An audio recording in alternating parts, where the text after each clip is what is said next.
Welcome back to today's episode of Unleashed from the King of Sportsbooks, BetMGM. It's a little different as we kick off today. There are changes coming to the show as we continue to grow, and we're so thankful to everyone who's been along for the ride from the beginning.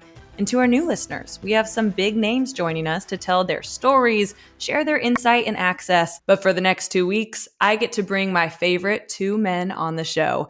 It's my husband and my dad. So we've been guests together on tons of podcasts, my husband, Sam Dekker, and me, but this is the first time we've ever hosted together. So let's see, this could be a little interesting. Welcome, my amazing husband of almost 3 years, Sam Dekker. Hi. Hi. Yeah, almost 3 years. How time flies. It's amazing, but I'm really excited to be on here with you. I've been listening over your shoulder every show you've done, and you've done so amazing. So I hope I don't bring us down a level, but this should be fun. I'm excited, and to be in a professional space with you here is unique, but it'll be exciting to share and see what we got to talk about right now. Our loyal listeners will remember Sam kind of popped in one episode with sneakerhead Josh Luber, and that was a lot of fun. But Sam, what's been your favorite episode? Oh, there are a lot.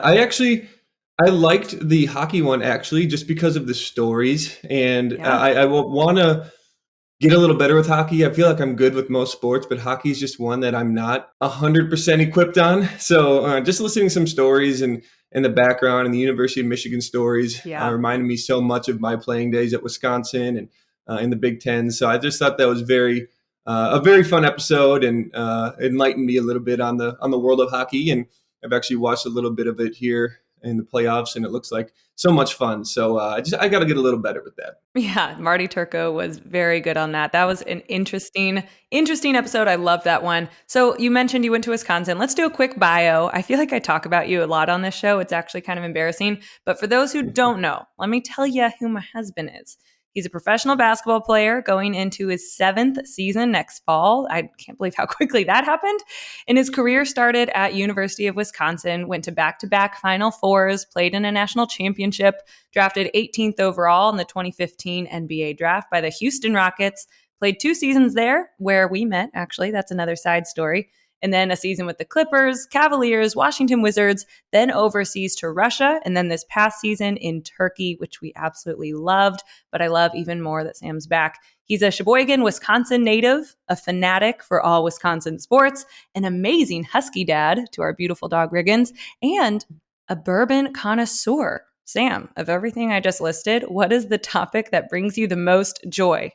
And your amazing wife is not in the list, so that's okay. I was going to say, what about you? Man, well, I talk about my basketball story a lot, so it's nice when I can kind of branch off and talk about different things that are going on in my life. The bourbon one was unique. I didn't know that you were going to throw that one in there. I wouldn't call myself a connoisseur yet. I say I'm in the infancy stages. Because I've only been into bourbon for a couple years now, so I'm learning. I'm slowly, what they say, opening the palate up to it.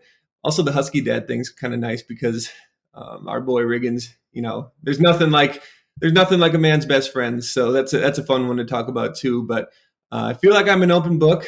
I'm excited to share a little bit here. Thank you for that, nice intro. I could write a million pages about you, but I'm an open book and ready to get into it and dive in. I have a lot of interests that we both do, and I think that's why this will be a fun one, because we can kind of show a different side of us that not a lot of people may know. So I'm excited to just dive into whatever's on our minds, on your mind, and really show people who we're about. What's your favorite bourbon? Ooh, well, the first one that got me into bourbon, I would say, is Basil Hayden's.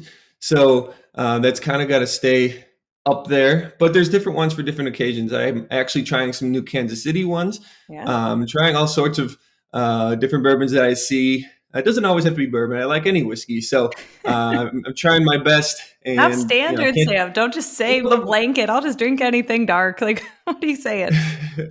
Well, I can't just be only a beer guy because, from Wisconsin, we drink a lot of beer and eat a lot of cheese. But I need to be a little bit more open. And it's funny, you are the one that got me to drink wine for the first time in my life. So without you, I wouldn't be as good of a consumer as I am.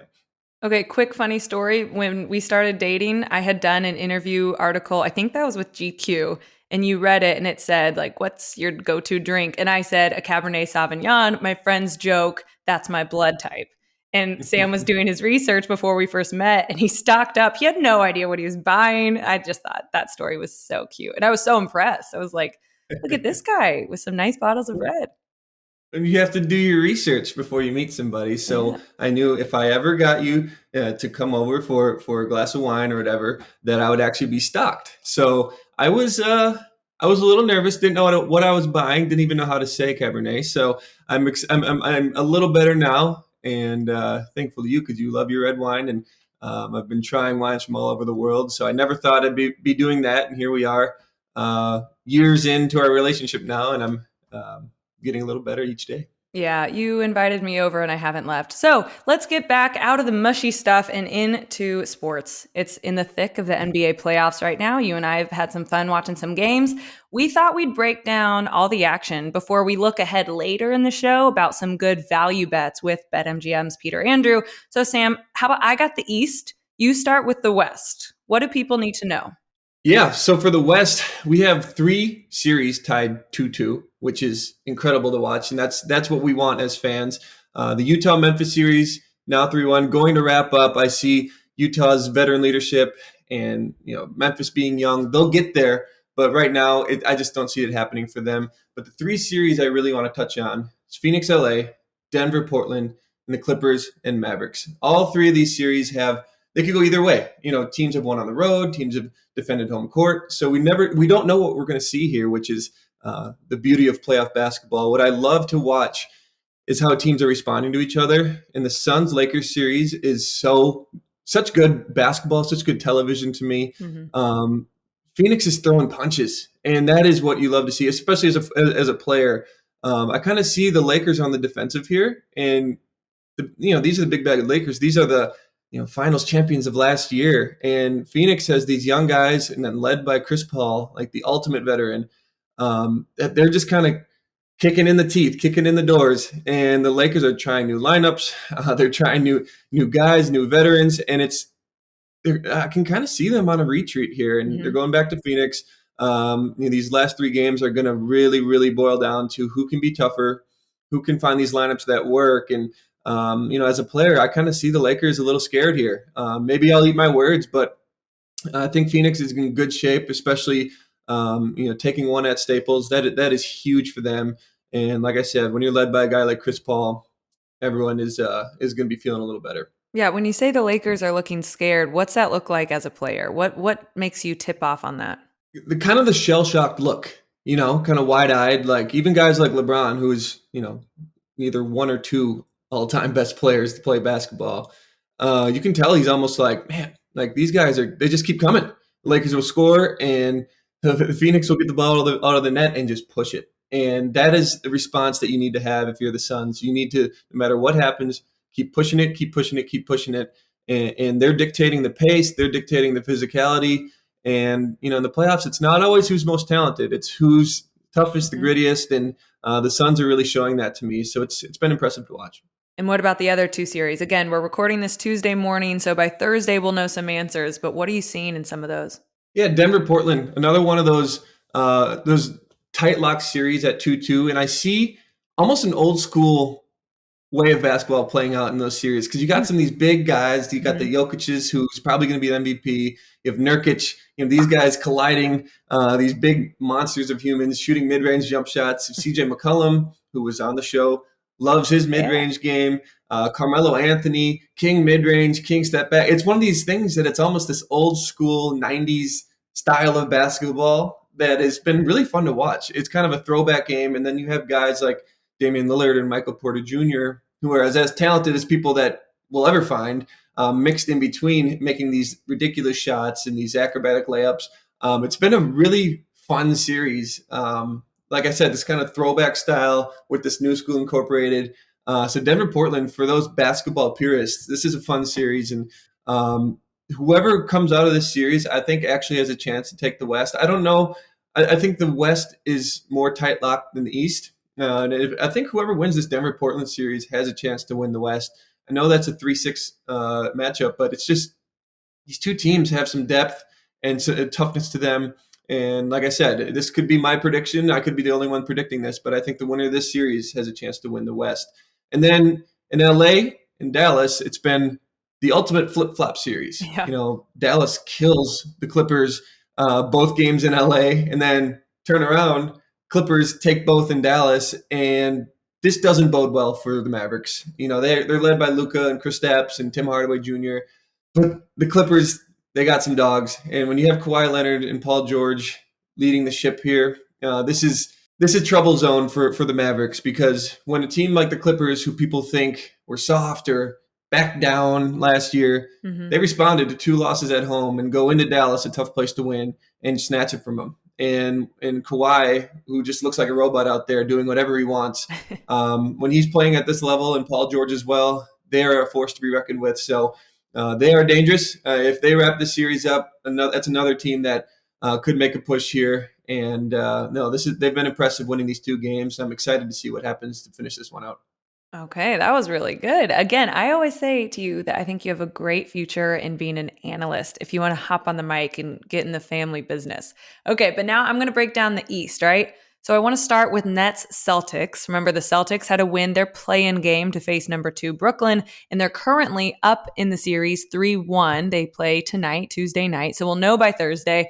But look, the Nets really gave it to them in the 4th game. They put up 141 points. But this game got way more attention for the drama with Kyrie Irving. He did this kind of stomp on the midcourt leprechaun logo, which, you know what? Whatever. We see this in sports all the time. Football players do it all the time on the midfield logo. They've even planted flags midfield. But then a Celtics fan took it way too far. They threw a water bottle at Kyrie's head, got arrested.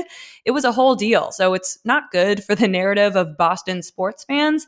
And this, by the way, was the first game with full capacity. So we're seeing this all in this first series. People throwing popcorn at Russell Westbrook, spitting on Trae Young, saying awful things to Ja Morant's family, running on the court in Washington. We're seeing awful behavior from fans who have been pent up for a year, not going to games for a year. But this is inexcusable. What do you make of this? Yeah, it's not good. Players and fans both have a line they can't cross, and the players are trying to do their job, especially in a playoff environment. You're pent up, you have aggression, you have adrenaline. You don't want someone coming into your workspace and trying to distract you, trying to touch you, trying to, we're at work. And so, these fans got to understand that we are not toys or zoo animals. We are trying to do our job, and you're there to watch. Cheer, boo, yell, scream, whatever. Just don't get physical. Don't cross that line. You're in seats for a reason, and I have the support of the players. Yeah, I have the support of the players. We got to be protected, and we're trying to do our job, like we said, and give the fans a good product. I like that. What's the worst thing you've ever had said to you? And is it more college or pro, or is it in Europe? What is it? Probably in Europe. Yeah. The fans, like in Serbia, will throw things on the court and throw batteries at you and lighters. So that's probably where it's the worst. Yeah, it gets a little dangerous. Or I've heard of smoke bomb stories. So Europe, it's a different culture and a different world. Oh my gosh, that is wild. And in general, fans in Europe are so animated, and the cheers, it's like soccer. Like they stand on their feet the whole time. It's really fun. Yeah, on the feet, whistling, chants, flags. It's fun. Oh my gosh, so fun. Okay, moving on. Knicks Hawks, they play Wednesday night. Again, we'll know the answer, but the Hawks are going into Madison Square Garden up 3-1, chance to advance. And this one has been spicy. It's been physical, drama, emotional. There is no love lost between these two. So the Hawks, I'm sure, are eager to move on. And then Bucks Heat, that's been the only sweep so far. The last game, they won by 17, 6 players in double digits. And they played, Miami played in the finals last year. They look nothing like that in this round 1 playoff. Sam, real quick, why did the Heat look so bad? Just different environment. Bubble is different. The young guys in the bubble could step up. They didn't feel the pressure from the fans. They didn't have travel. Right. It was almost more AAU style. Yeah. And the Bucks, I think they're feeling they want to respond, especially Giannis. He seems poised, but I think the difference maker there is Drew Holiday. He brings that toughness. He brings that grit and that mentality. I love Drew Holiday. Yeah. I've been a Drew Holiday fan my whole life. And off the court too. You love that family. Why? Oh, just an incredible guy, incredible people. They've been through a lot. They gave back a lot to New Orleans, and now, in Milwaukee, and they just pledged, I think, was it $4 million? I could be wrong, $1 million the other day. Just helping people, good people, kind-hearted, but also unbelievable basketball players. So this is something that I see for the Bucks. This is a guy they want around, and I think they have a good chance to win the East. Awesome. And small disclaimer, we are Bucks fans. We're Wisconsin sports fans. Small disclaimer. And then the last series in the East, 76ers and Wizards. So game 4 was wild Monday night. Philly was up 3-0, chance to close it out, but they lose the game. They also lose Joel Embiid with a knee injury.